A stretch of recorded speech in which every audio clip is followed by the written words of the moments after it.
tels que les contrats d'engagement à l'essai. Donc, je reprends.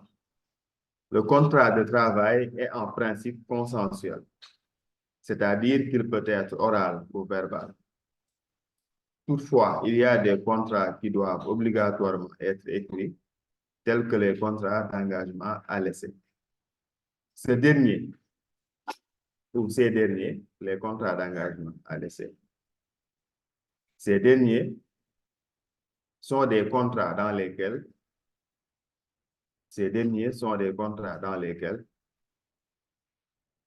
les parties cessaient mutuellement.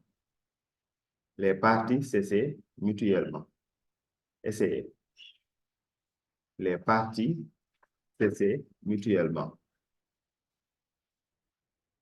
Les parties cessaient mutuellement.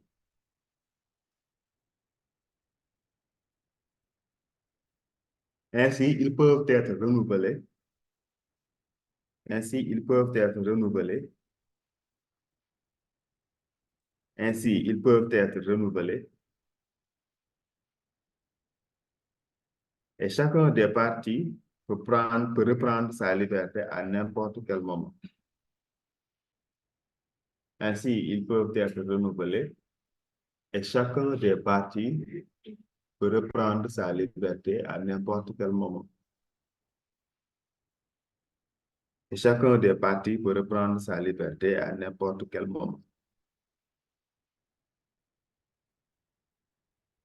Sans avoir à dédommager. Sans avoir à dédommager. N'importe quel moment, sans avoir à dédommager.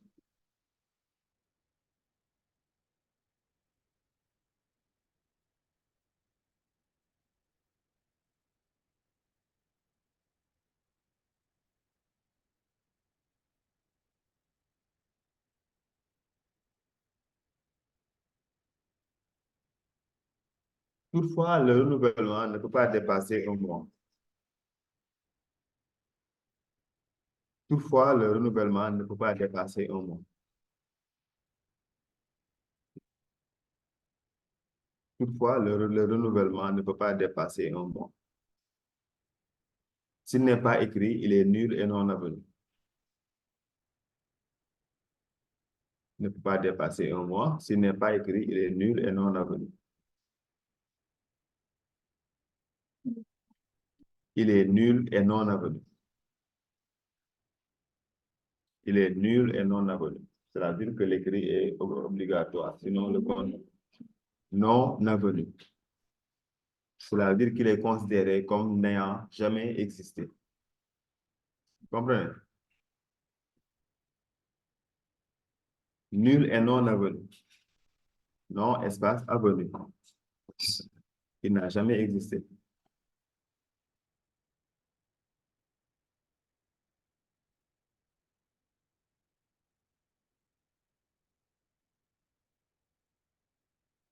Il en est de même, donc obligation de l'écrire.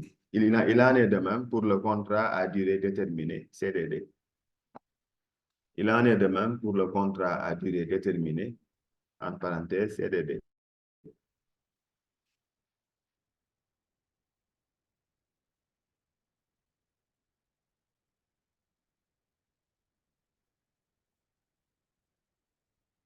Il en est de même pour le contrat à durée déterminée, entre parenthèses, CDD. Cependant,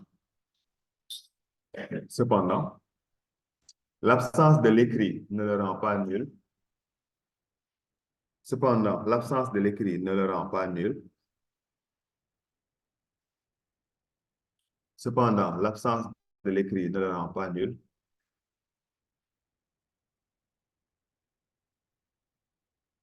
Mais il sera considéré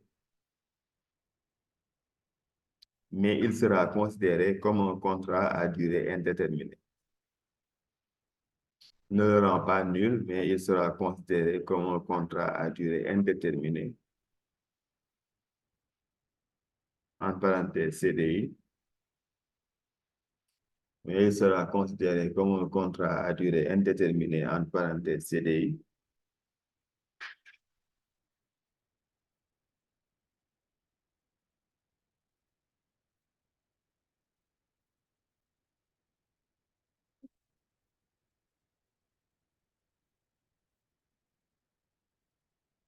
comme un contrat à durée indéterminée, CDI. Bon. En effet, le CDI est le contrat de droit commun en matière de travail. En effet, le CDI est le contrat de droit commun dans le cadre du droit du travail. En effet, le CDI est le contrat de droit commun. En effet, le CDI est le contrat de droit commun dans le cadre du droit du travail.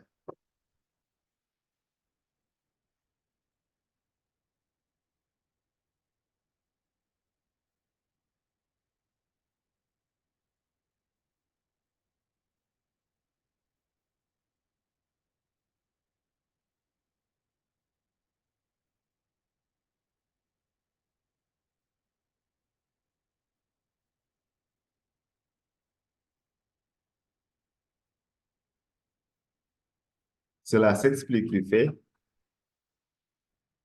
cela s'explique du fait, cela s'explique du fait que le droit du travail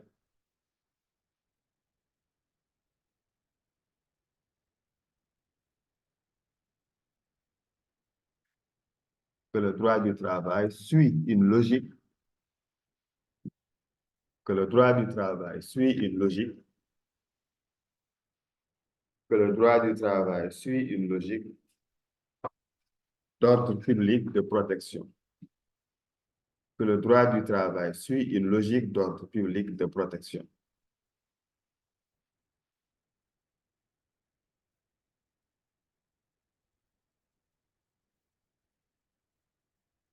Que le droit du travail suit une logique d'ordre public de protection, c'est-à-dire qu'il protège, c'est-à-dire qu'il protège la partie faible, c'est-à-dire qu'il protège la partie faible, c'est-à-dire qu'il protège la partie faible.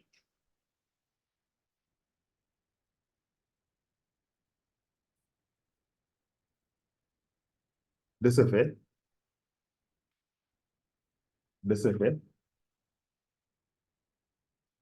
à chaque fois qu'on est en présence d'un contrat de travail non écrit,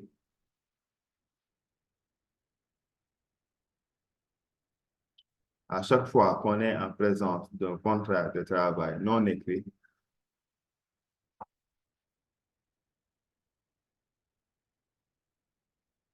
d'un contrat de travail non écrit,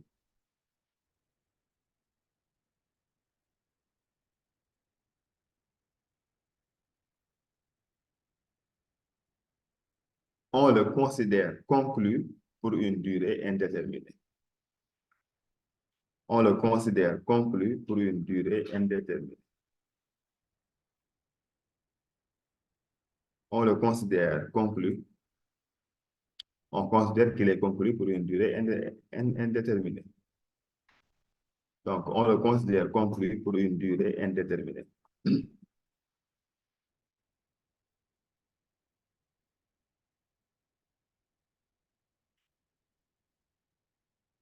Pour une durée indéterminée. À la ligne, le CDD, contrat à durée déterminée. Le CDD ne doit pas dépasser 2 ans. Le CDD ne doit pas dépasser 2 ans. Et ne peut être renouvelé qu'une seule fois. Le CDD ne doit pas dépasser 2 ans et ne peut être renouvelé qu'une seule fois.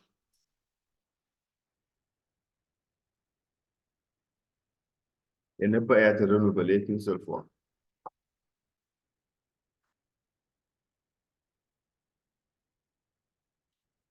Toutefois, il y a des contrats périodiques. Toutefois, il y a des contrats périodiques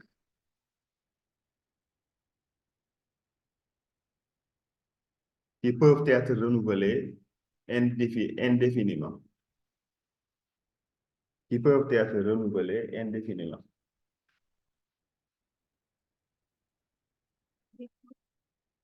Qui peuvent être renouvelés indéfiniment.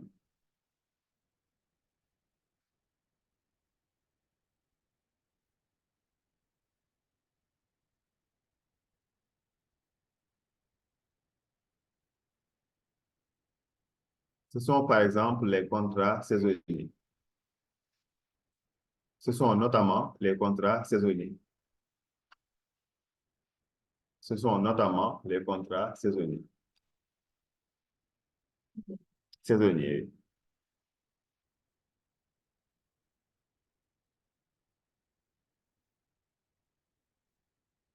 Si c'est un contrat pour cueillir des mangues ou des pommes ou des oranges, par exemple, ce sont des contrats saisonniers. On ne peut pas exiger à cet employeur d'embaucher ses employés pendant toute l'année. On ne peut pas lui obliger également de signer un CDI à la suite d'un seul renouvellement. Donc, c'est une exception, c'est une dérogation à la règle.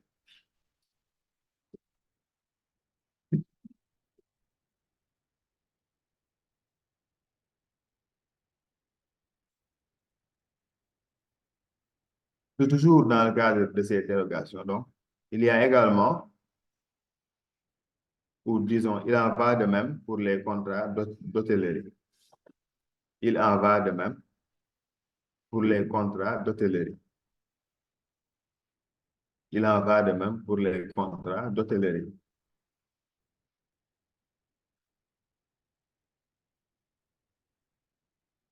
D'hôtellerie, hôtel.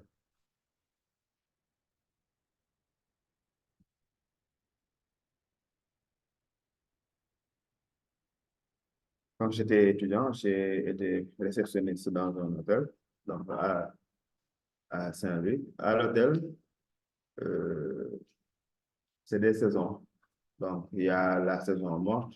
On ne peut pas obliger au gérant d'hôtel de signer un CDI ou d'embaucher pour une durée indéterminée les salariés qui sont là-bas pendant la saison morte. Donc, c'est comme les emplois saisonniers.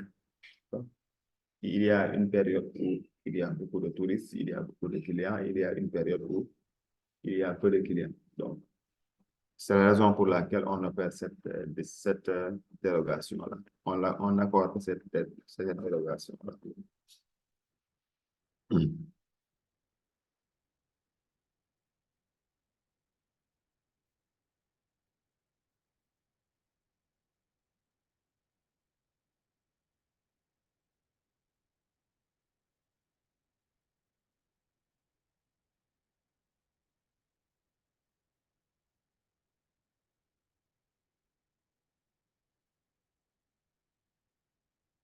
Il existe également, il existe également des contrats à durée déterminée qui dépassent le délai de 2 ans.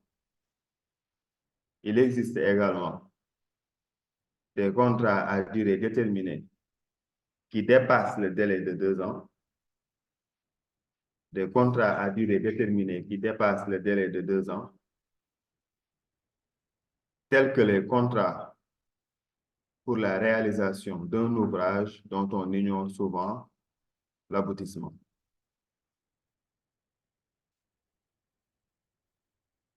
Qui dépassent le délai de 2 ans, tels que les contrats pour la réalisation d'un ouvrage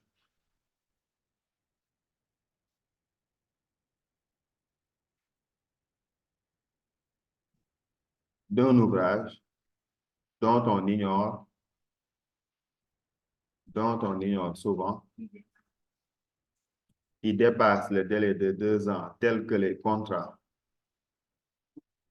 contrats pour la réalisation d'un ouvrage dont on ignore souvent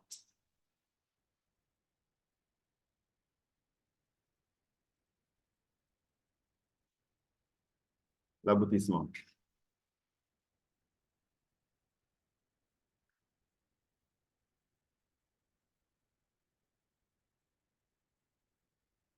L'aboutissement.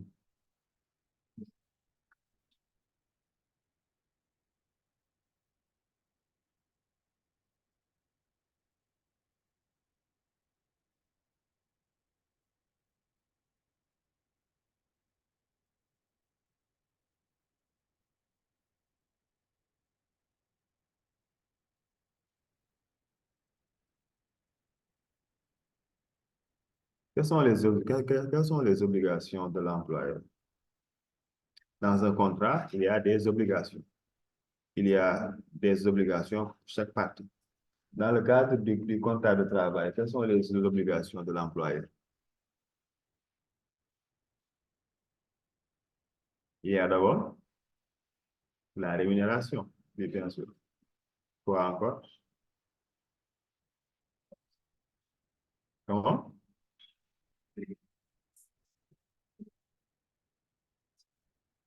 Non, ça, c'est pour le travailleur, pour l'employeur. Pour l'employeur, il y a la rémunération, il y a la fourniture de travail. En fait, c'est le contraire, Victorine. C'est le contraire. L'employeur fournit du travail, a l'obligation de fournir du travail, parce qu'il n'y a pas de contrat de travail sans travail. Donc, il fournit le travail. Donc vous mettez les obligations des parties. Maintenant, vous mettez ensuite, pour pour l'employeur, vous mettez le signe de l'équivalence. Vous mettez fournir du travail, rémunérer, fournir du travail, rémunérer. Donc, obligation des parties. Donc, dans le cadre de l'obligation des parties, il y a l'obligation de l'employeur ou les obligations des parties ou les obligations de l'employeur. Pour les obligations de l'employeur, il y a fournir du travail, rémunération, affilier le salarié aux organismes de protection sociale, affilier le salarié aux organismes de protection sociale. C'est la sécurité sociale. Donc, affilier le travailleur aux organismes de protection sociale. Cela veut dire la sécurité sociale. Maintenant, pour le salarié,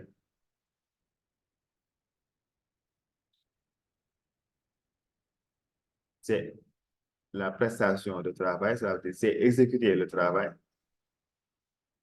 Les obligations du salarié, il y a exécuter le travail.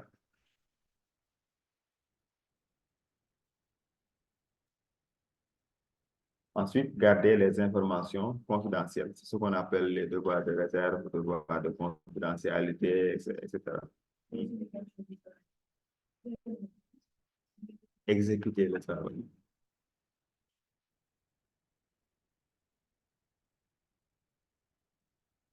Garder les informations confidentielles.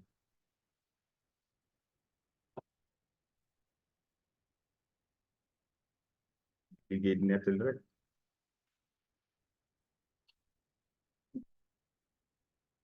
Donc, garder les informations confidentielles.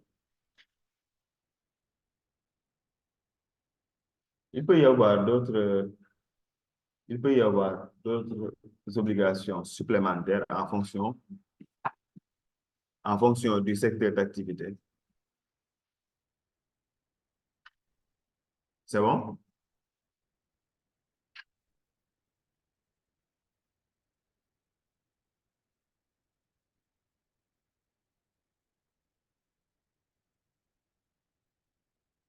C'est bon.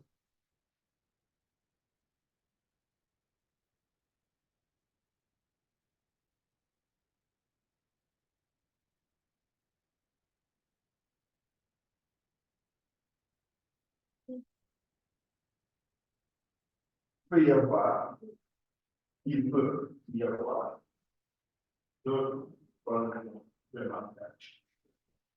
Il peut y avoir d'autres formes supplémentaires.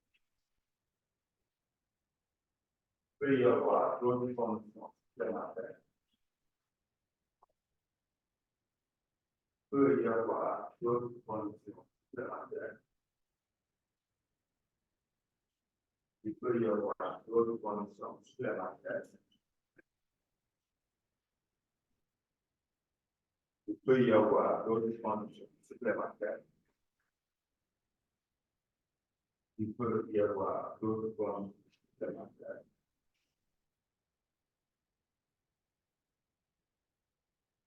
En fonction du secteur d'activité.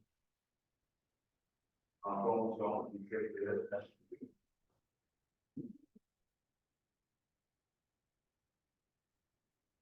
En fonction du secteur d'activité.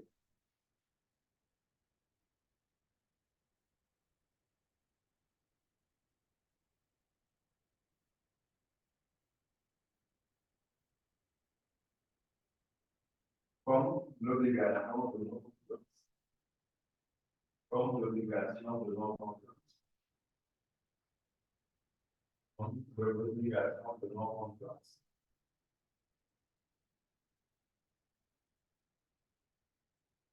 Comme l'obligation de non-concurrence. Comme l'obligation de non-concurrence.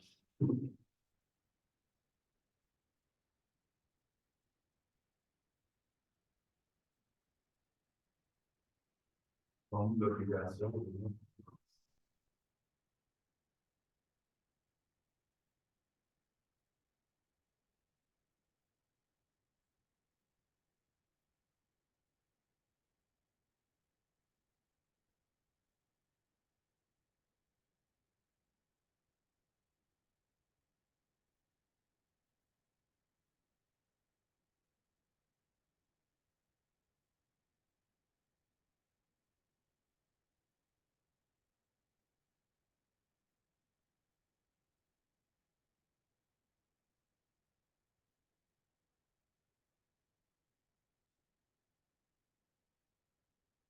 Il s'agit il s'agit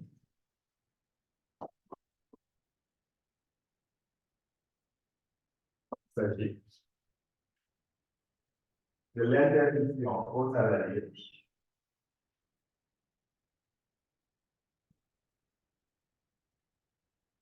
il s'agit de l'interdiction aux salariés il s'agit de l'interdiction aux salariés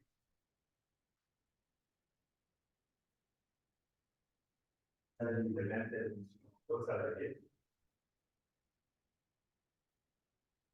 s'engager chez un autre qui fait la même chose, de s'engager chez un autre qui fait la même chose,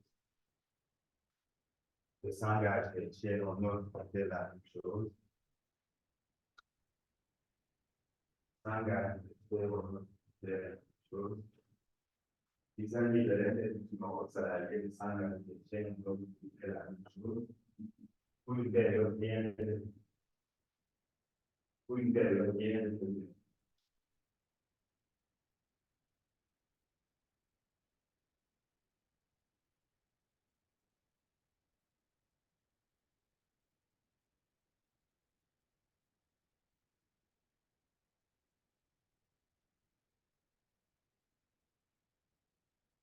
L'intérêt, c'est d'éviter l'espionnage.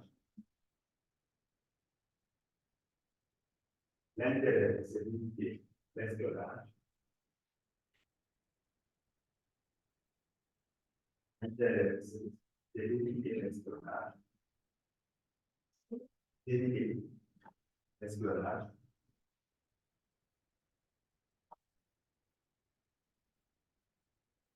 Dans certains secteurs sensibles, si on peut permettre à la personne de travailler pour un mois, 2 mois, pour les salaires, à notre stratégie de personne, et pour pouvoir aller Après, il y a il y a une obligation. Et parfois, il y a une clause de non-concurrence qui est dans le contrat. Donc, c'est pour éviter l'espionnage, mais également pour préserver les sécurités secrétaires, mais également pour préserver les sécurités.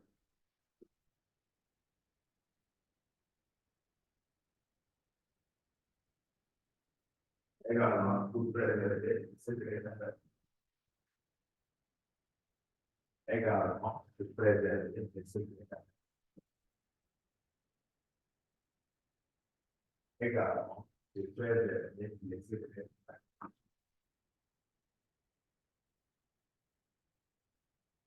Également pour préserver les secrétaires. Grâce l'extension du contrat de travail.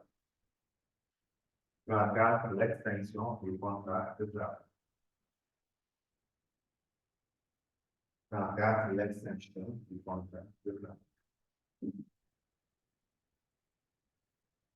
Grâce l'extension du contrat de travail.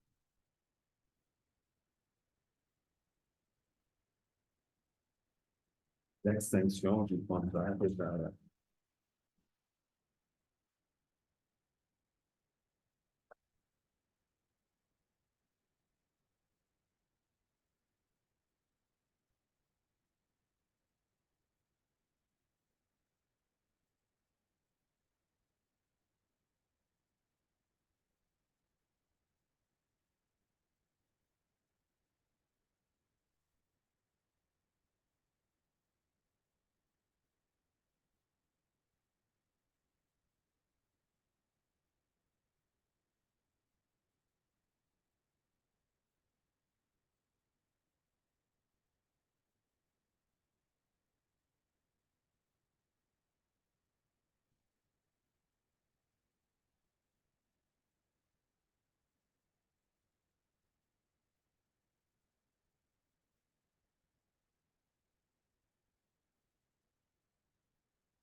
Avez-vous des questions?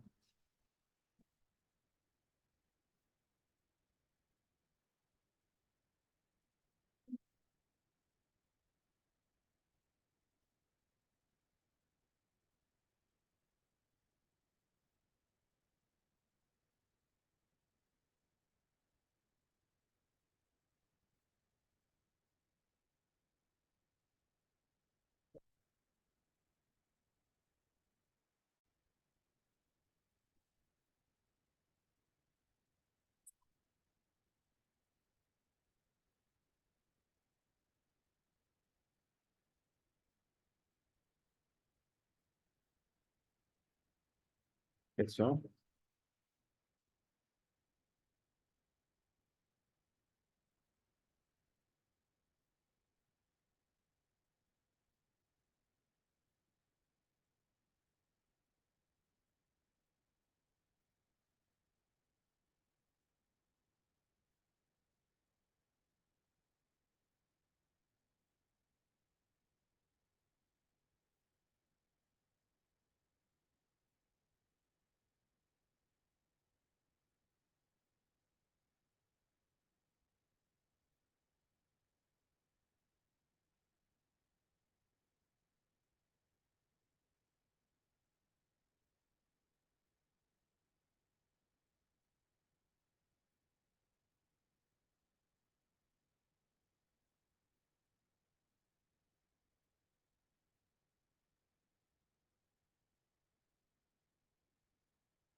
Oui.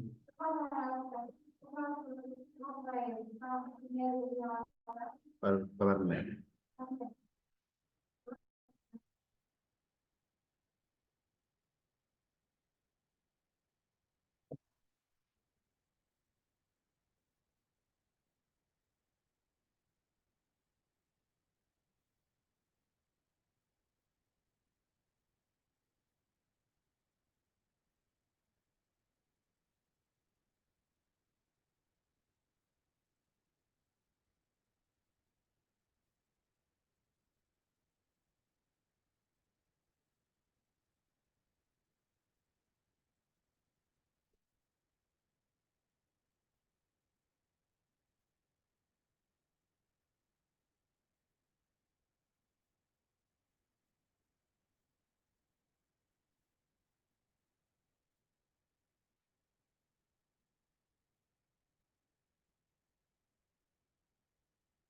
Pardonnez à moi. Voilà.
Alors, quels sont les modes d'extinction du contrat de travail?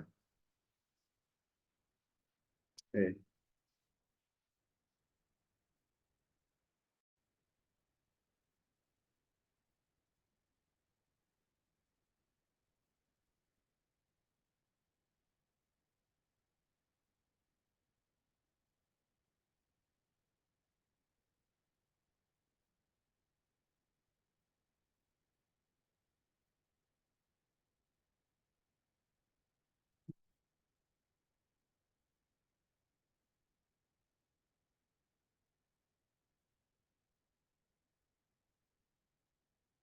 par quel moyen de travail, le contrat du travail peut-il prendre fin?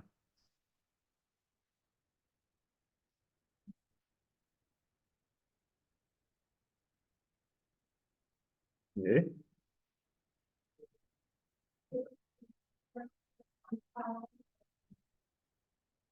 ça veut dire expiration aussi. Quoi? Donc, il y a la fin naturelle du contrat. C'est ce que vous pouvez appeler expiration. Il y a quoi d'autre?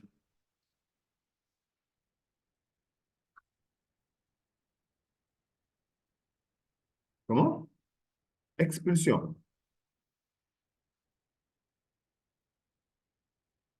Ce n'est pas un contrat de bail, hein. C'est un contrat de travail.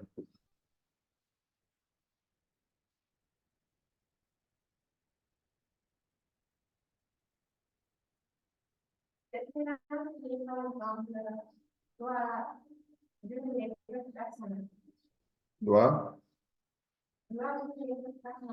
diminuer.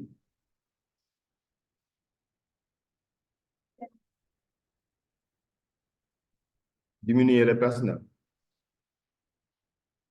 Comment il pourra le faire?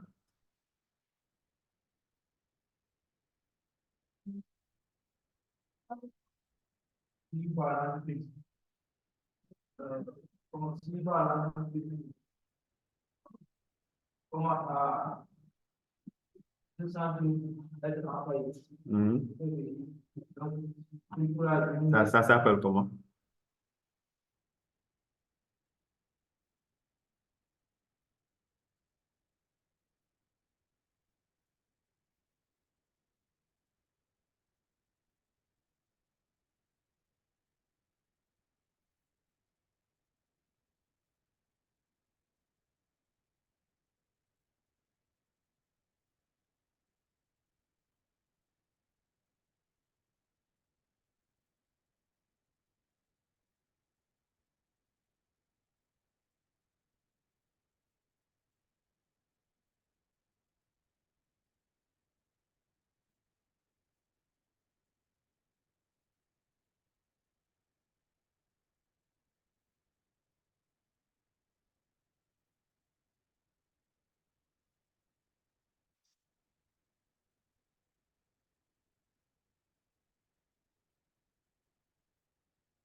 Vous ne connaissez pas la démission.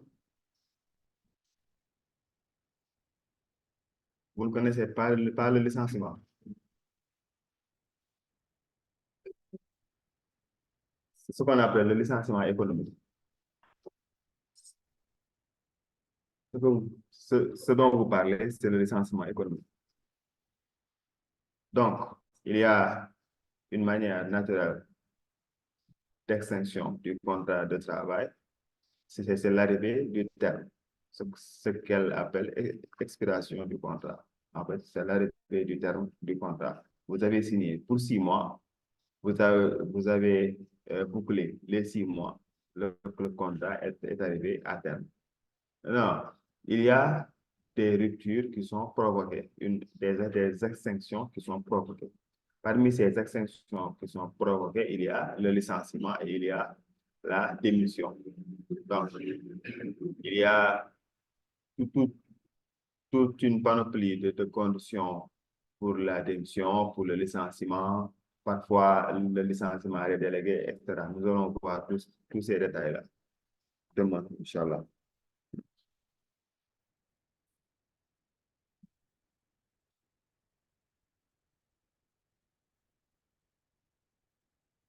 Donc, demain, nous allons faire 2 heures pour terminer euh, le cours sur le droit du travail. Et les 2 heures qui restent, nous allons les consacrer aux exposés.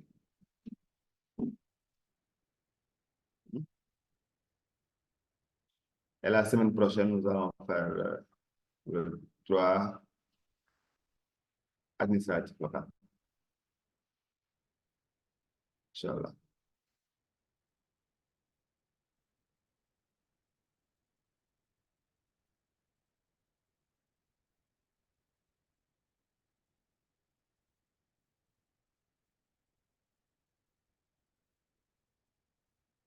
Je pense que pour la semaine prochaine, on va juste prendre 2 jours, hein. 5 heures, 5 heures.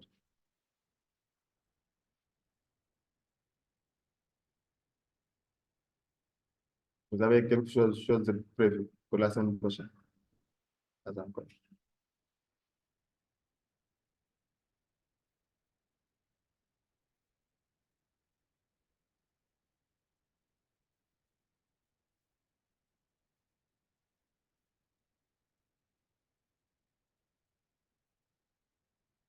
Le grand 2, c'était quoi? Le grand 2, c'est le contrat. Donc, le contrat. Le contrat. D'accord.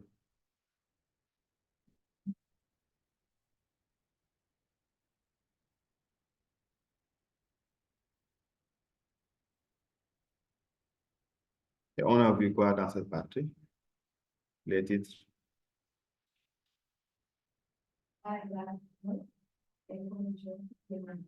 Non, non. D'accord. Vous vous avez exposé pour le contrat. D'accord. Il y a le contrat, fonction du contrat.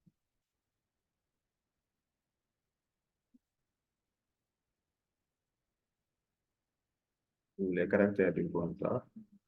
Ensuite, il y a la spécificité du contrat de travail.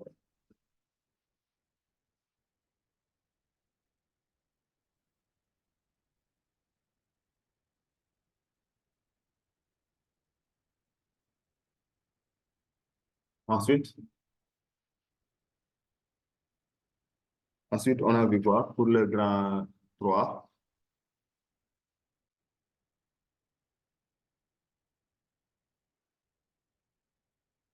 Le grand 3, c'est quoi?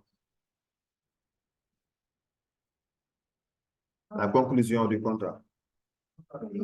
Oui, la conclusion du contrat de travail.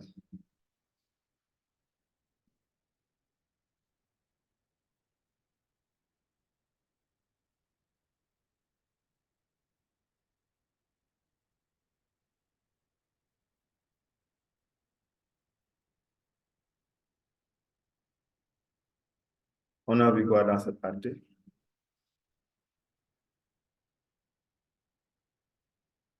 On a vu quoi dans cette partie?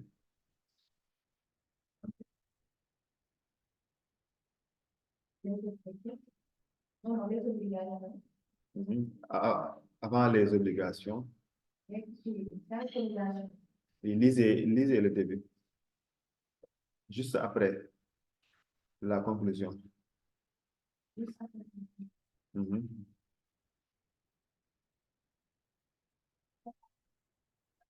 Non, pas le titre, lisez le texte.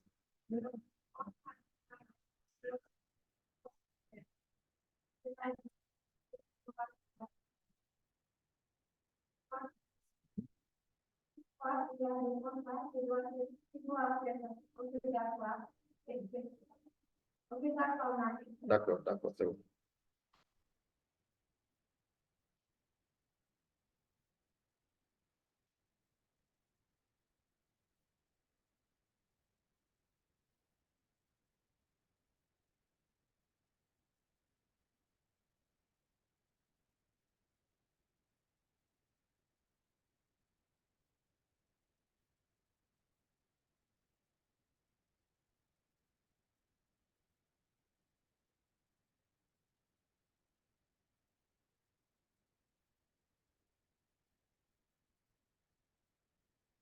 Après les obligations, on a vu quoi?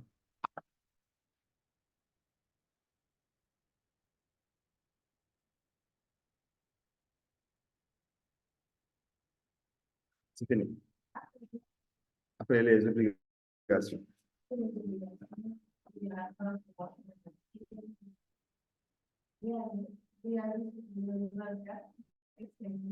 D'accord, d'accord.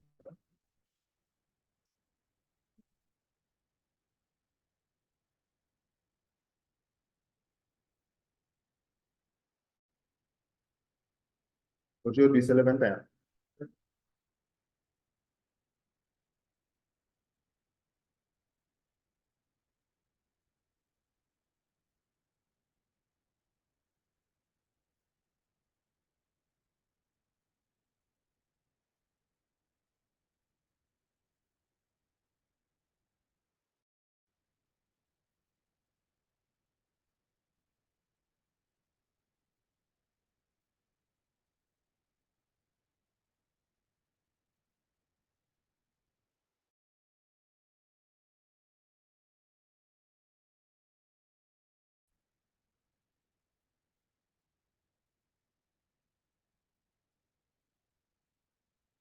Grand 4. Mhm.